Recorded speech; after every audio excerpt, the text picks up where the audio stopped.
choosing wisely how to offer second chances without compromising your peace in life.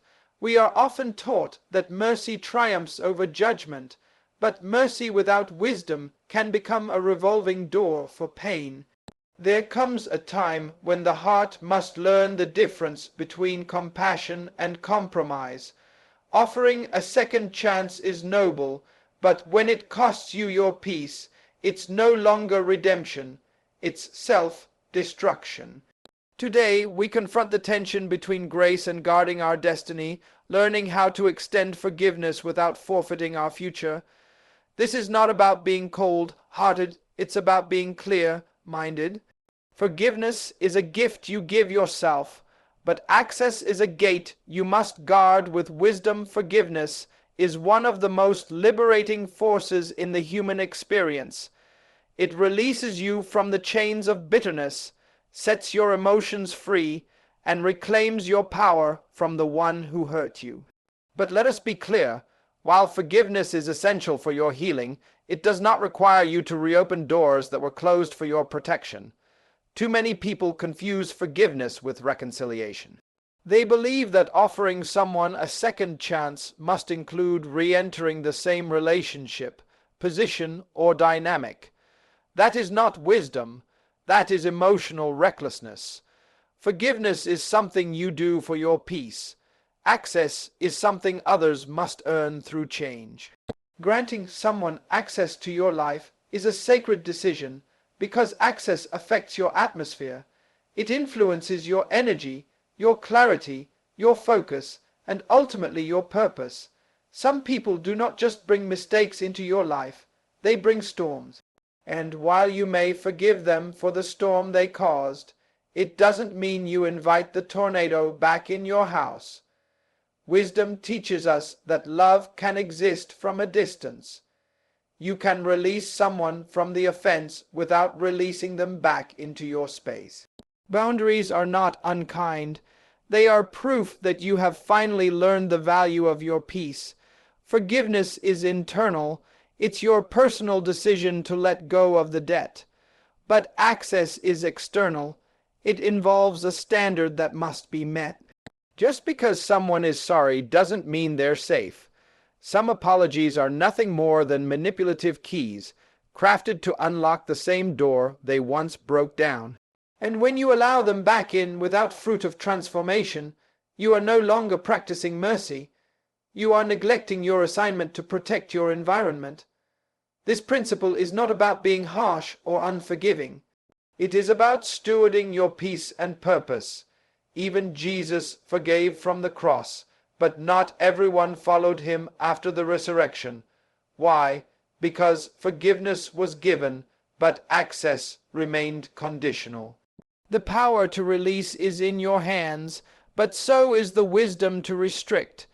If someone has shown a pattern of betrayal, dishonor, or destruction, you are not obligated to give them the same level of intimacy they once had. Honor them with love, bless them with grace, but protect your inner circle with discernment. Peace is not passive, it is protected.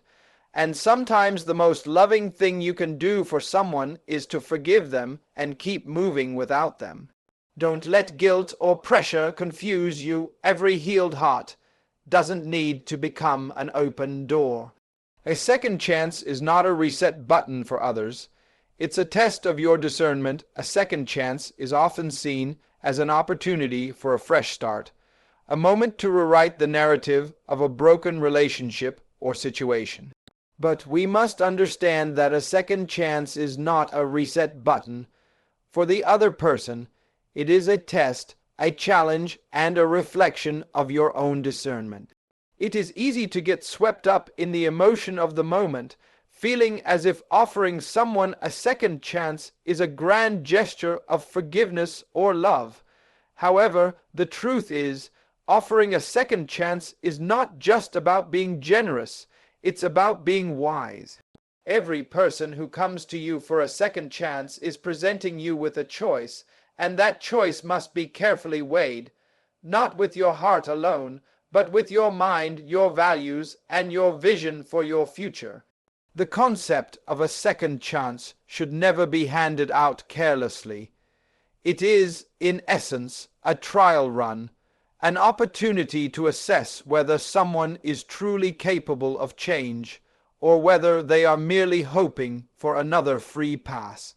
People often seek second chances because they are aware of their past mistakes, or because they want to correct their wrongs. However, this desire alone doesn't guarantee they have the necessary internal transformation to ensure the future will be different. You are not a fool or a savior by offering a second chance. You are a steward of your time, energy, and emotional well-being. The real question is, will this person respect the grace you offer, or will they take advantage of it again? Discernment becomes the compass that guides your decision-making. To discern means to see beyond the surface, to understand not just the words someone speaks, but the intentions that lie beneath them. A second chance is not just about hearing someone say, "I'm sorry," or "I'll do better this time." It is about watching their actions align with their words. True change requires consistent evidence. If the patterns of the past remain unchanged, the offering of a second chance becomes a gamble, not of faith, but of your peace. A second chance should be granted based on evidence, not emotions. If someone truly wants to prove they are worthy of another opportunity, they must demonstrate transformation, not just talk about it. They must show you that their past mistakes are behind them, and that they are committed to making better choices moving forward. Discernment also means recognizing that some people are not equipped to change, no matter how much you wish they could. This is one of the most difficult truths to accept. Not everyone who asks for a second chance is capable of giving you the change you need to feel secure, valued, and respected. Some people simply aren't ready to evolve. Your job, then, is not to force change upon them, but to recognize when they are still bound to the same patterns and behaviors that hurt you before. In these moments, offering a second chance is not an act of kindness. It is an act of self-sabotage. Protecting your peace and your future means knowing when to say, "No, this second chance is not for you." Not because you lack mercy, but because you refuse to sacrifice your clarity, your well-being, or your destiny for someone else's stagnation. Ultimately, a second chance is a moment of truth for both you and the other person. It tests their growth and forces you to rely on your ability to discern what is truly in their heart. Do not be swayed by empty promises, but look for actions that align with words. Your peace and future are worth the careful scrutiny of your choices. Peace is not the absence of conflict, but the presence of boundaries. Peace is often misunderstood as a state where conflict does not exist, where everything is calm, everything is quiet, and everyone gets along without challenge. While this ideal may sound appealing, it is not the true essence of peace. True peace is not about avoiding conflict or sweeping issues under the rug. It is about establishing and maintaining boundaries that protect your emotional, mental, and spiritual well-being. Without boundaries, peace is merely an illusion. Boundaries are the invisible walls that guard your peace. They are the standards you set to preserve your sense of self, your energy, and your future. The absence of conflict does not guarantee peace, but the presence of healthy boundaries does.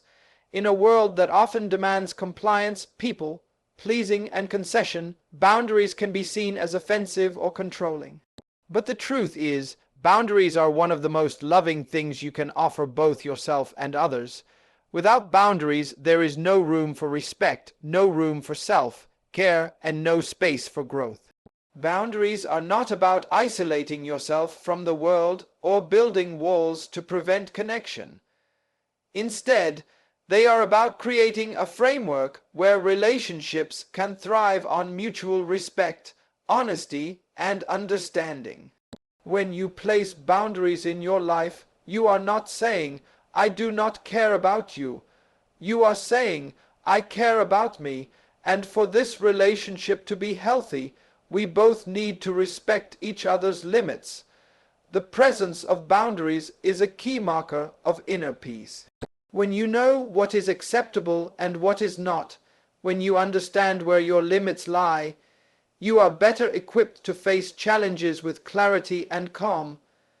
Without boundaries, conflict becomes a constant companion, and your peace becomes a casualty of every disagreement or inconsiderate action. Peace is not the absence of conflict. It is the ability to respond to conflict without losing your sense of self. Boundaries allow you to say, "This is where I stand, and I will not compromise my values or my peace to meet you halfway in this area." Establishing boundaries does not mean rejecting people or shutting them out. In fact, it often means embracing a deeper level of understanding and communication. When you are clear about your boundaries, you are also clear about your intentions, your needs, and your limits. This clarity enables you to navigate relationships with integrity and confidence. It helps you discern when it's time to walk away from harmful situations and when it's time to engage in a constructive conversation. Without boundaries, it's easy to become overwhelmed, drained, and disconnected from your true self. The process of setting boundaries requires both strength and compassion. It takes courage to assert what you need, but it also requires love to understand that you cannot pour from an empty cup. You cannot offer peace to others when you have not first protected your own. Therefore, creating peace is not about silencing conflict, but about standing firm in your commitment to your own well-being. Boundaries are not walls. They are the foundation upon which true peace is built. They are the agreement you make with yourself to preserve your joy, your focus, and your heart. With strong boundaries in place, you can face challenges with grace, knowing that no matter what comes your way, your peace is protected. Redemption must be proven. Not just requested redemption is one of the most powerful concepts we encounter in life, yet it is often misunderstood and misapplied. Many people desire redemption, seeking forgiveness for their past mistakes or a chance to prove they have changed. But the truth is that redemption is not something we simply ask for. It is something we must earn through actions, growth, and transformation. Redemption is not granted on the basis of words alone, no matter how sincere they may sound. It must be proven. Words like "I'm sorry" or "I'll do better this time" are important, but they are not the final measure of someone's sincerity. The true test of redemption lies in the consistency of a person's actions over time, the way they handle the opportunities given to them, and their commitment to change in every aspect of their life. We live in a world that often offers second chances too easily, assuming that a simple apology is enough to restore trust and rebuild a relationship. But a second chance is not an automatic reset button. It is a probationary period where actions must outweigh words. Redemption is not just about receiving forgiveness. It is about proving that the individual has genuinely learned from their mistakes and has committed to living in a way that reflects that growth. People may say they have changed, but the true question is, have they changed enough to earn your trust again? Too often, we want to believe in the goodness of others, especially those we care about. We want to believe that when they ask for redemption, they truly mean it. We want to see the best in them, so we offer forgiveness without fully considering whether the changes they claim to have made are substantial and lasting. But this can be a dangerous path. To give someone a second chance without proof of their redemption is not an act of mercy, it is an act of blind hope. When we do this, we put our peace at risk, and we give others an open door to repeat the same harmful behaviors. True redemption is not about an apology. It is about showing the fruits of change through consistent, sustained behavior over time. The person seeking redemption must demonstrate that they have truly learned from their mistakes, and they must show that their character has shifted in a way that makes them trustworthy again. This principle is particularly vital in relationships.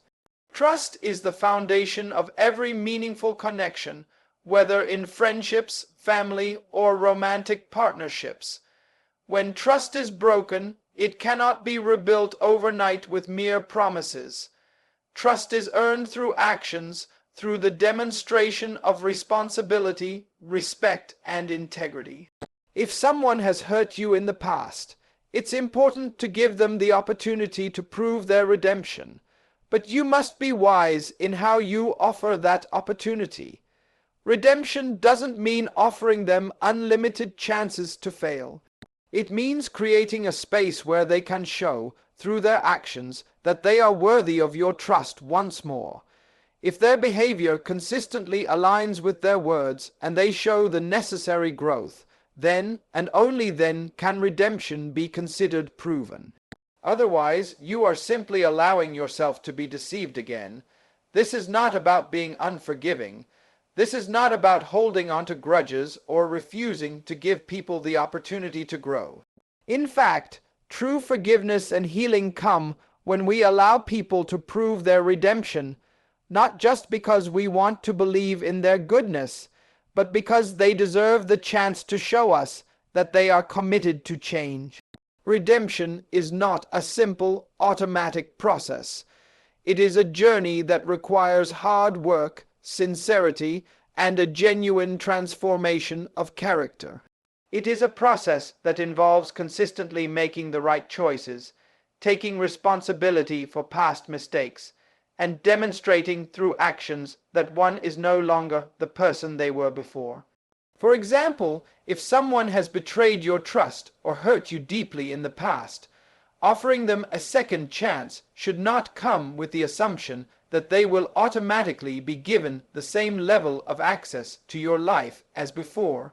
They must prove through their behavior that they have learned from their past mistakes, that they have taken steps to grow emotionally and spiritually, and that they are capable of honoring the trust you place in them.